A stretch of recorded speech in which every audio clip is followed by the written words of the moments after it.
Hello friends, আমি পার্থ ঘোষ। আর আজকে আমরা আলোচনা করব রেলওয়ে রিক্রুটমেন্ট বোর্ড থেকে যে এএলপি নোটিফিকেশন রিলিজ করেছে, হ্যাঁ, সেটার জন্য কোয়ালিফিকেশন কী কী প্রয়োজন সেটা নিয়ে আলোচনা করব এবং কিছু অজানা কথা, মানে অজানা তথ্য যেগুলো নোটিফিকেশনে আছে, যেগুলো তোমরা জানো না কিন্তু আগে থেকেই ফর্ম ফিল আপের আগে সেটা জেনে নাও, সেটা নিয়ে আমি আলোচনা করবো আজকে। দেখো, এটা এএলপি নোটিফিকেশন তোমরা দেখতে পাচ্ছ, ঠিক আছে?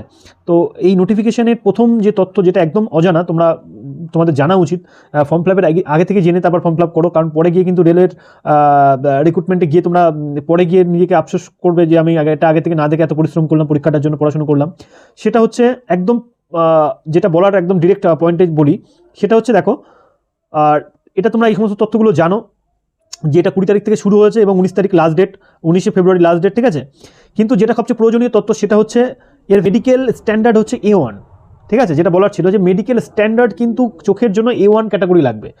এই A1 স্ট্যান্ডার্ড যদি না থাকে, তোমরা একবার লোকাল হসপিটালে গিয়ে চেক করে নাও, যদি না থাকে A1 ক্যাটাগরি, তাহলে এটার জন্য অ্যাপ্লাই করো না। কারণ কিন্তু রেলওয়ের এটা ছাড়া আর অন্য কোনো পোস্ট নেই যে যদি A1 ক্যাটাগরিতে না তোমার ম্যাচ হয়, তাহলে কিন্তু ওরা কোনোভাবেই তোমাকে অল্টারনেটিভ কোনো পোস্ট দেবে না, এবং সেটা নিচে লেখাও আছে, হ্যাঁ, তোমাকে ওটার জন্য কোনো অল্টারনেটিভ পোস্ট দেওয়া হবে না কিন্তু, ঠিক আছে? লেখা আছে সেটা দেখো, এই পয়েন্টে দেখা আছে মেডিকেল ফিটনেসে। এখানে কি বলা হচ্ছে যে যদি candidates who are found medically unsuitable for the post can not be given any alternative post, কোনো অল্টারনেটিভ পোস্ট কিন্তু দেওয়া হবে না, লেখা আছে, ঠিক আছে? তোমরা দেখতে পাবে, ক্লিয়ারলি দেখতে পাবে যে কোনো অল্টারনেটিভ পোস্ট কিন্তু দেওয়া হবে না যদি মেডিকেলের ফিটনেসে না হয়। তো এটা কভার প্রথম একটা জরুরি তথ্য বলে আমার মনে হয়, যেটা জেনে তারপর ফর্ম ফিল আপ করা উচিত, ঠিক আছে?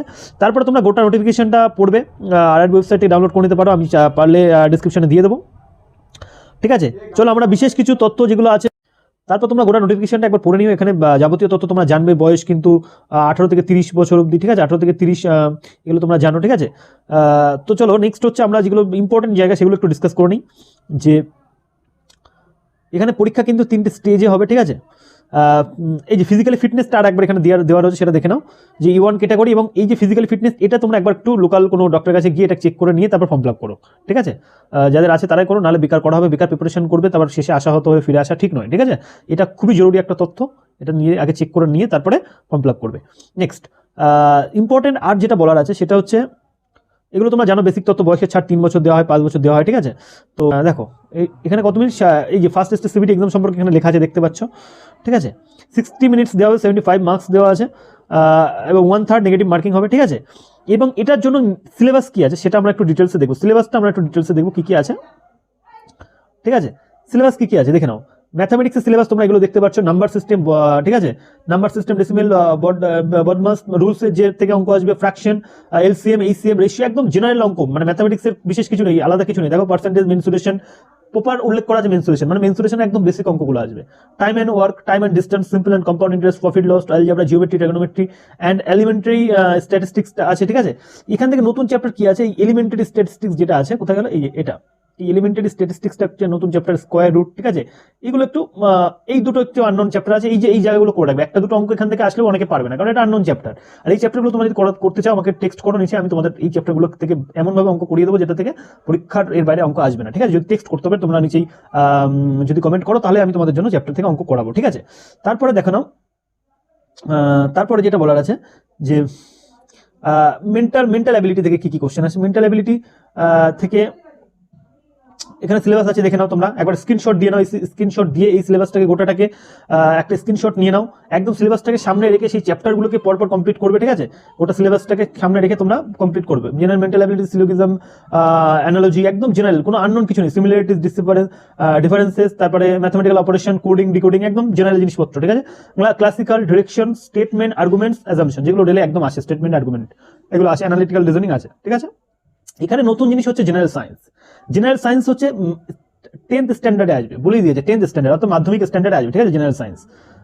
আর কি আসবে, জেনারেল অ্যাওয়ারনেস, ঠিক আছে? জেনারেল অ্যাওয়ারনেসে কারেন্ট অ্যাফেয়ার্স পড়তে হবে, science, technology, sports, culture, personalities, economics, politics and other subject, একভাবে একদম উল্লেখ করা আছে কারেন্ট অ্যাফেয়ার্স। এখান থেকে তোমাদেরকে বেছে বেছে মোস্ট ইম্পর্টেন্ট কারেন্ট অ্যাফেয়ার্সগুলো প্রিভিয়াস ইয়ার থেকে দেখে সেগুলোকে পড়তে হবে, ঠিক আছে?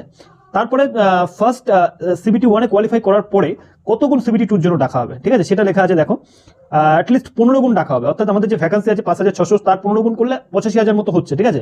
এই 85,000 মতো সিবিটি 2-এর জন্য ডাকা হবে। এবং সিবিটি 2-তে কত মার্কসের পরীক্ষা হবে, ঠিক আছে? সিবিটি 2 এর পরীক্ষাও হবে, দেখো যে 15 টাইমস লেখা আছে এখানে। তাই ভ্যাকান্সি ইনক্রিজ হতে পারে, এন্ড হতে পারে, ঠিক আছে। তো এটার পার্ট 1 এ যেটা হবে, টোটাল ডিউরেশন 2.5 ঘন্টার পরীক্ষা হবে, টোটাল কোশ্চেন 175টা হবে, টোটাল কোশ্চেন প্রথমে 100টা আর তারপরে 75টা কোশ্চেন। 100টা কোশ্চেন 1/3 নেগেটিভ মার্কিং আছে, ঠিক আছে। এবং এটার কোয়ালিফিকেশন আছে, মানে মিনিমাম পাস করতে হলে মিনিমাম 30% পেতেই হবে। এটা কিন্তু কাট অফ মার্কস না, মিনিমাম পেতে হবে, ঠিক আছে। তারপর চলে এসো এটার তোমরা একটা স্ক্রিনশট দিয়ে রাখতে পারো। এটার যে সিলেবাস, টায়ার 2 এর জন্য সিলেবাস, ঠিক আছে। দেখো বিশেষ কিছু চেঞ্জ নেই ম্যাথমেটিক্সের সিলেবাস কম বেশি সেমই আছে। Decimal fraction, LCM, geometry, trigonometry, elementary statistics, square root, calendar, clock and python, কিছু চেঞ্জ নেই। জেনারেল ইন্টেলিজেন্স, রিজনিং সেম আছে, একদম same. Analogy, alphabetical, conclusion, decision making, similarities, ঠিক আছে। কিন্তু এখানে টায়ার 2 তে যেটা চেঞ্জ আছে সেটা হচ্ছে basic science and engineering, geometrical figures, symbolic representation, basic electricity, এগুলো মানে এই জায়গাগুলো তোমাদের নতুন পড়তে হবে টায়ার 2 এর জন্য, ওকে। তারপরে টায়ার 2 কোয়ালিফাই হলে টায়ার 3 এর জন্য রাখা হবে অ্যাপটিটিউড টেস্ট, যাদের এলপির জন্য অ্যাপটিটিউড টেস্ট হবে, ঠিক আছে। সেটা সম্পর্কে এখানে লেখা আছে, বিষয়ে তোমরা একটু পড়ে নিও, দেখে নিতে পারো, স্ক্রিনশট নিয়ে পড়ে নাও। সিভিটি 2 এর জন্য কিছু অ্যাপটিটিউড টেস্ট হয়, ঠিক আছে। সেটা কোয়ালিফাই করলে ডিবি হবে, ওকে। তারপর বাকিটা আমরা পরে আবার নোটিফিকেশন থেকে পড়ে নেবো। এখন আমাদের এইটুকুনি জানার ছিল মেনলি এখান থেকে, যে মেন সিলেবাস টায়ার 1 এর জন্য আমাদের জেনে এবার নামতে হবে যে কিভাবে পড়তে হবে, তাই তো। আর কোয়ালিফিকেশন যেটা লাগবে, এডুকেশন কোয়ালিফিকেশন মাস্ট, যেটা বলার ছিল, দেখো সেটা নিচে দেওয়া আছে। এই যে এডুকেশন কোয়ালিফিকেশন কি দেওয়া আছে, অ্যাসিস্ট্যান্ট লোকো পাইলটের জন্য এডুকেশন কোয়ালিফিকেশন 3টে কোয়ালিফিকেশন লাগবে। প্রথম হচ্ছে ম্যাট্রিকুলেশনের সাথে কি লাগবে, আইটিআই, এই যে লেখা আছে ITI from recognised institution, NCVT বা এসসিভিটি, ঠিক আছে। এবং কোন কোন ট্রেডে সেটা দেওয়া আছে নিচে, তোমরা একটু পড়ে নাও, এখানে দেওয়া আছে, দেখো কোন কোন ট্রেডে, ঠিক আছে। তাহলে প্রথম ম্যাট্রিকুলেশন প্লাস আইটিআই লাগবে, আর ম্যাট্রিকুলেশন নাহলে ডিপ্লোমা লাগবে। দেখো ম্যাট্রিকুলেশনের সাথে ডিপ্লোমা, মেকানিক্যাল, ইলেকট্রনিক্স, এগুলোর উপর ডিপ্লোমা করতে হবে, ঠিক আছে। 3 ইয়ার্সের ডিপ্লোমা লাগবে, এটা 3 ইয়ার্সের ডিপ্লোমা। আর না হলে তোমাকে ডিগ্রি লাগবে, ইঞ্জিনিয়ারিং ডিগ্রি লাগবে, বিটেক, ওকে। এই 3 জনের অ্যাপ্লাই করতে পারে, ম্যাট্রিকুলেশনের সাথে এগুলো লাগবে। সুতরাং শুধু ম্যাট্রিকুলেশন হলে হবে না, প্লাস লেখা আছে, দেখো matriculation plus ITI from university, matriculation plus 3 years degree from diploma, এগুলো লেখা আছে প্রপারলি। এটাই হচ্ছে কোয়ালিফিকেশন। যারা জানতে চাইছিলে তাদের জন্য আছে, তোমরা একবার দেখে নিতে পারো, ডিটেলস এটা পড়ে নিতে পারো, ঠিক আছে। আর সবচেয়ে ভ্যাকান্সি কোথায় বেশি আছে, দেখো 1100 সামথিং ভ্যাকান্সি আছে, 1192 ভ্যাকান্সি আছে হচ্ছে কোথায়, বিলাসপুরে। তারপর কলকাতাতে ভালো ভ্যাকান্সি আছে, 250 কাছাকাছি টোটাল ভ্যাকান্সি আছে এখানে, হ্যাঁ। তো তোমরা সেই বুঝে এখান থেকে করতে পারো, শিলিগুড়ি ভালো বোর্ড একটা, হ্যাঁ। তো সেটা ভেবে তোমরা করতে পারো, ঠিক আছে।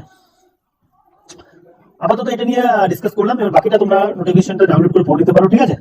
তো আজকের এই ভিডিওতে অবধি, নেক্সট ভিডিওতে আবার আমরা তোমরা যারা এই টপিকস গুলোকে যদি পড়তে চাও তাহলে নিচে কমেন্ট করো, আমি অবশ্যই এইগুলোর উপর ইম্পর্টেন্ট টপিকস গুলো বলবো, যেগুলো থেকে লাস্ট প্রিভিয়াস ইয়ারে সবচেয়ে বেশি কোশ্চেন এসেছে, সেই টপিকস গুলোকে আগে কভার করতে হবে, ঠিক আছে। সেগুলো আমি অবশ্যই তোমাদের জন্য ভিডিও বানিয়ে দেবো, যদি তোমরা কমেন্ট করো। সবাই যদি কমেন্ট করো তাহলেই বানাবো, ওকে। চলো নেক্সট ভিডিওতে দেখা হচ্ছে আবার।